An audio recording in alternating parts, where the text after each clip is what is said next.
السلام علیکم ورحمۃ اللہ وبرکاتہ۔ بسم اللہ الرحمن الرحیم، والصلاة والسلام علی سیدنا و مولانا محمد وعلی آلہ واصحابہ اجمعین، اما بعد۔ میرے محترم بھائیوں، دوستوں، بہنوں، بچوں، بچیوں اور تمام امت مسلمہ اور خاص طور پر اہل پاکستان، ہم سب کے لیے مبارک موقع ہے کہ اللہ تعالیٰ ہمیں رمضان کے استقبال کے لیے اللہ نے ہمیں مہلت دی، ہم زندہ ہیں، اور اللہ کرے کہ رمضان سب کو نصیب ہو۔ رمضان ایک خاص مہینہ ہے جو اللہ کی رحمتوں کو لینے کا ہے۔ اللہ تعالیٰ کا عرش پہلے آسمان پر آ جاتا ہے، جہنم کے دروازے بند کر دیے جاتے ہیں، جنت کے دروازے کھول دیے جاتے ہیں۔ یہ پہلے کسی امت کے لیے نہیں تھا۔ ان کا روزہ مشقت والا تھا، افطاری سے افطاری۔ ہمارا روزہ اس کے مقابلے میں بہت آسان ہے، سحری بھی افطاری بھی۔ ان کی نماز تراویح نہیں تھی، ہماری نماز تراویح ہے قرآن سننے کے لیے، قرآن کو زندہ رکھنے کے لیے۔ تو اللہ تعالیٰ کی طرف سے اعلان ہوتا ہے، 24 گھنٹے دن رات یہ اعلان ہوتا ہے، حل من مستغفر فاغفر له، حل من تائب فاتوب علیہ، حل من سائل فاعطیہ۔ یہ 3 آوازیں 24 گھنٹے چلتی ہیں آسمانوں پر۔ کوئی ہے معافی مانگنے والا، میں اسے معاف کروں، کوئی ہے توبہ کرنے والا، میں اس کی توبہ کو قبول کروں، کوئی ہے مجھ سے مانگنے والا کہ میں اسے عطا کروں۔ اور پھر ایک فرشتہ اعلان کرتا ہے، یا باغ الخیر اقبل، اے نیکی کے چاہنے والے زور لگا، آگے بڑھا۔ اور دوسرا فرشتہ اعلان کرتا ہے، یا باغ الشر ادبر، اے گناہوں میں ڈوبے ہوئے انسان واپس آ جا، اللہ کی چھاؤں میں آ جا، اللہ کی رحمت میں آ جا، اللہ کی بخشش کی چادر میں اپنے آپ کو چھپا لے۔ اور اس میں فرض 70 فرض کے برابر ہو جاتا ہے، نفل فرض کے برابر ہو جاتا ہے۔ اور حضرت علی رضی اللہ تعالیٰ عنہ علیہ السلام کا فرمان ہے کہ کوئی شخص ایک فرض روزہ چھوڑ دے، پھر اس کی قضا میں قیامت تک عملی نفلی روزے رکھتا رہے تو اس ایک فرض کو نہیں پہنچ سکتا۔ تو سارے دوستوں سے درخواست ہے کہ روزے کا اہتمام فرمائیں اور اللہ کی رحمت کو لوٹ لیں۔ اور میں ایک حدیث سناتا ہوں کہ میرے نبی نے کس طرح رمضان کا استقبال کیا۔ آپ ممبر پر تشریف لائے، خصوصی طور پر جمع کیا، یا جمعہ کا خطبہ تھا تو آپ خطبہ بیٹھ کے نہیں دیتے تھے، کھڑے ہو کے دیتے تھے، چونکہ آپ کا خطبہ مختصر ہوتا تھا۔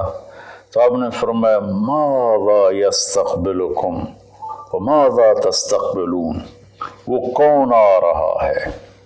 مفہوم ہے، لفظی ترجمانی مفہوم مدر۔ ہم نے کہا وہ کون آ رہا ہے اور تم کس کی طرف جا رہے ہو؟ سب یوں ہو گئے۔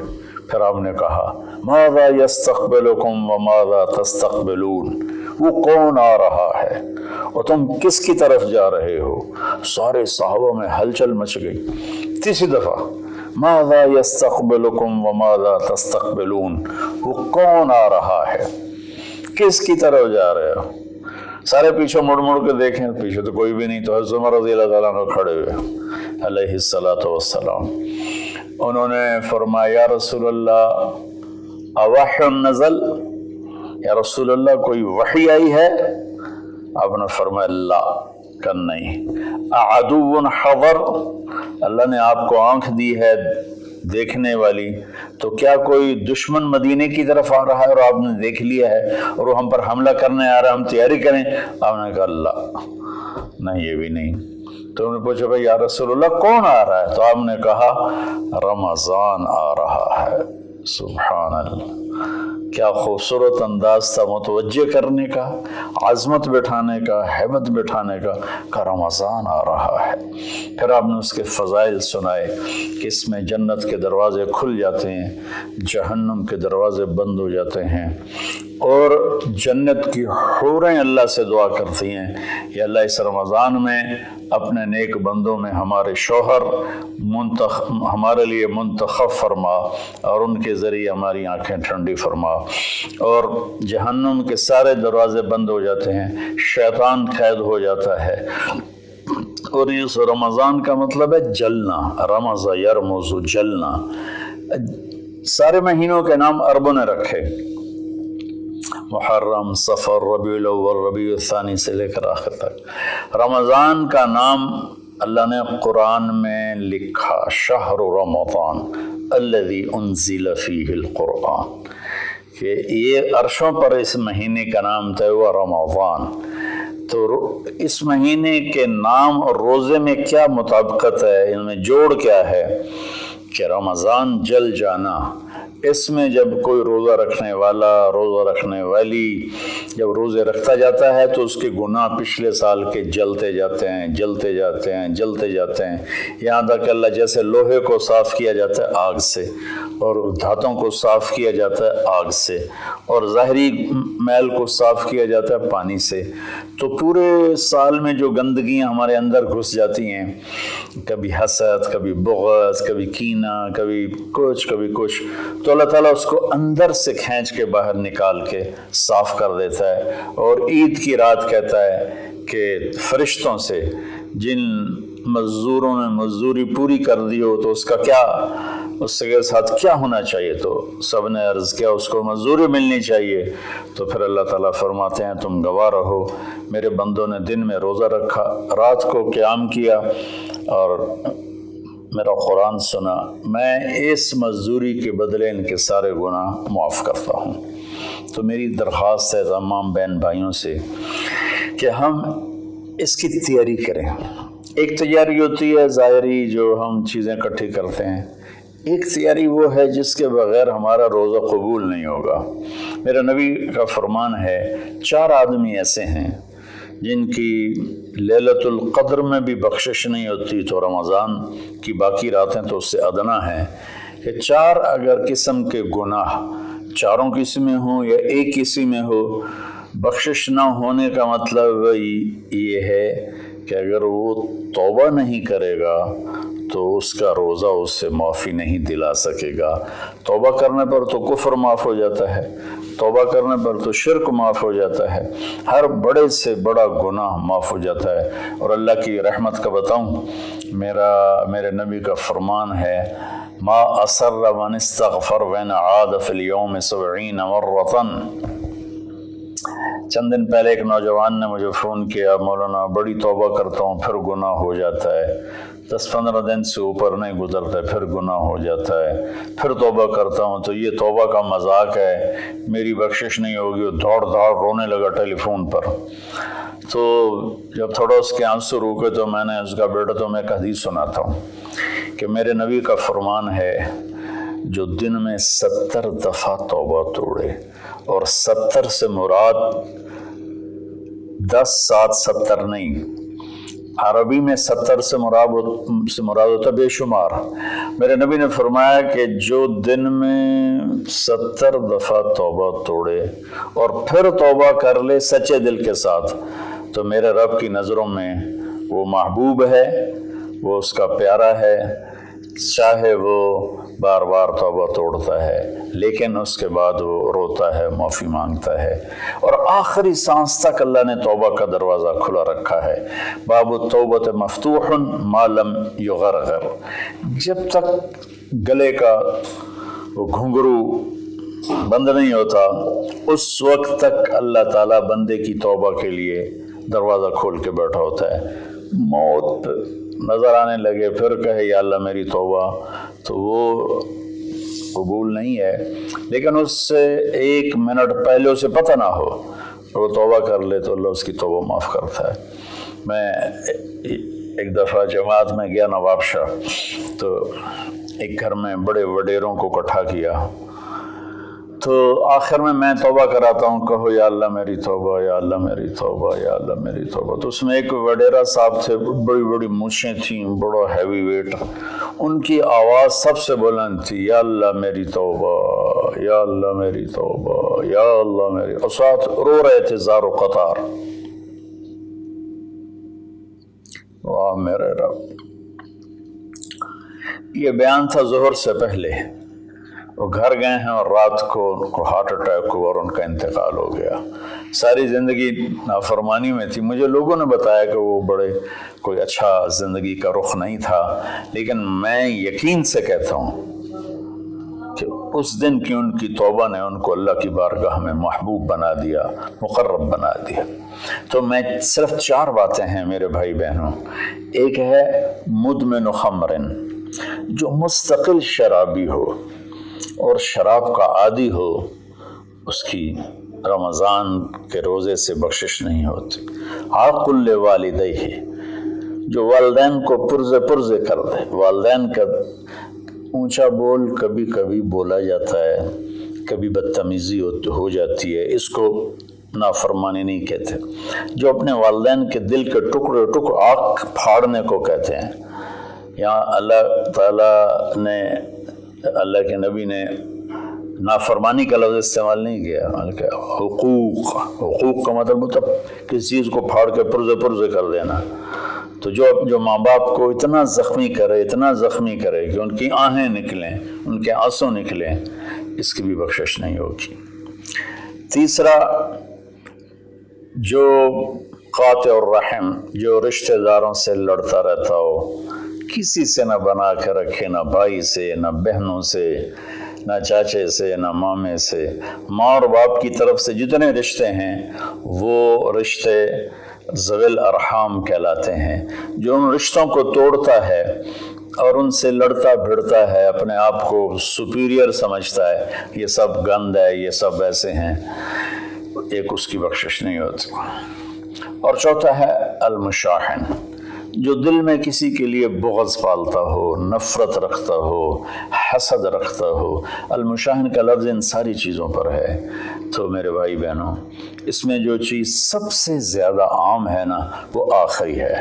ہر آدمی شرابی نہیں ہے، اللہ کا فضل ہے، کروڑوں مسلمانوں نے کبھی شراب کو دیکھا بھی نہیں ہے۔ ہر آدمی ماں باپ کا نافرمان نہیں ہے، ہر آدمی اپنے رشتہ داروں سے لڑا ہوا نہیں ہے، لیکن ہر آدمی اپنے دل میں کسی نہ کسی کا بغض پالے بیٹھا ہے، کسی نہ کسی کی نفرت لیے بیٹھا ہے، کسی نہ کسی کا حسد لیے بیٹھا ہے، کسی پر غصہ لیے بیٹھا ہے۔